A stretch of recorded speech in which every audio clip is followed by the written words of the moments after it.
Senior economist at the World Bank, Michael Jagger, has identified the private sector as a driving force in Ghana's bid to diversify its economy. Speaking to TV Africa News on the sidelines of the launch of the Economic Diversification through Productivity Enhancement Report, Michael Jagger urged government to adopt medium and long-term policies geared towards economic diversification. He also advised government to restructure technical and vocational education training to help boost human capital to meet the ever-changing global job market. The private sector is very important, or needs to be the driver of a more diversified economy, because it is private sector output that will be marketed on the world markets.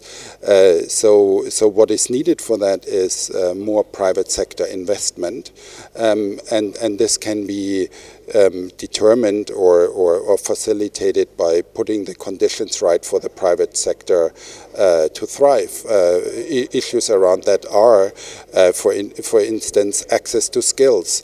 If a private investor wants to come into the country, or if a domestic investor wants to invest in a sector, the first question he or she will ask themselves is, do I find the right people to produce the product that I want to sell, or to make the service available that I want to make available? So access to skills is very important. And there are other factors: access to finance, access to land, and these kind of issues that are usually referred to when we talk about doing business constraints. And the World Bank is publishing, for instance, a doing business report that highlights all these various issues.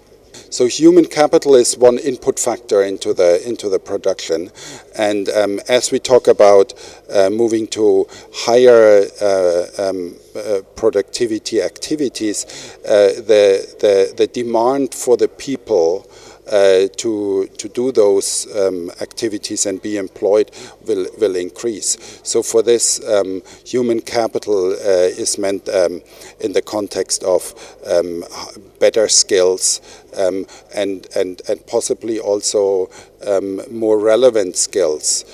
One can have a very highly educated person that does not have the relevant skills in a certain sector. So it's really human capital in the context of making the people have the skills that are needed to work in the present time in both goods and services for diversification. Meanwhile, Chief Executive Officer of the Private Enterprise Federation, Nana Osei-Bonsu, has called on government to create an enabling environment for private sector to thrive. According to Nana Osei-Bonsu, the private sector plays a crucial role in the growth of the Ghanaian economy. He further urged government to adopt strategic policies geared towards boosting the private sector in Ghana. Policy framework is not conducive to the private sector. They're not going to go there. Let me give you an example. Under the SDGs, government is trying to get people to create jobs and all. No private sector business person goes to create jobs. They want to do business when the business is profiting, and then they expand, and that's what leads to jobs creation. So if government creates the enabling environment and policy to attract private sector to go and create enabling provision of power at affordable pricing, then the incentives should be on the table that will attract the investors to go there. No, the investors are coming, but you can't give the store away. You know, government has to be cognizant of the fact that investors come to make money and they repatriate the profit home. And as I said when I was presenting, is that once we talk about FDIs don't always come with liquidity. They come in kind, but when they repatriate the profits home, they go with liquidity alone.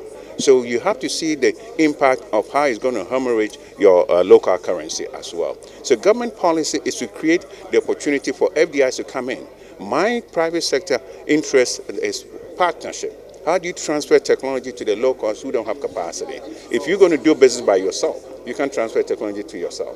So we look at government incentivizing targeted foreign direct investors to come in, create enablers like the power supply, create a long-term pool of funding, and all those things that will allow private sector the opportunity to tap into these innovative mechanisms to do what we need to do.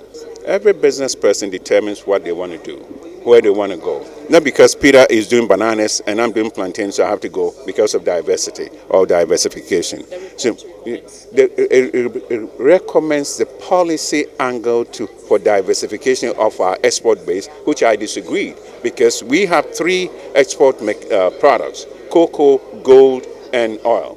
Saudi Arabia is dependent on oil, product, and is doing well. So the point is efficiency. It's not a matter of diversity or diversification. Diversity and diversification only on the back of efficiency that will yield optimum return.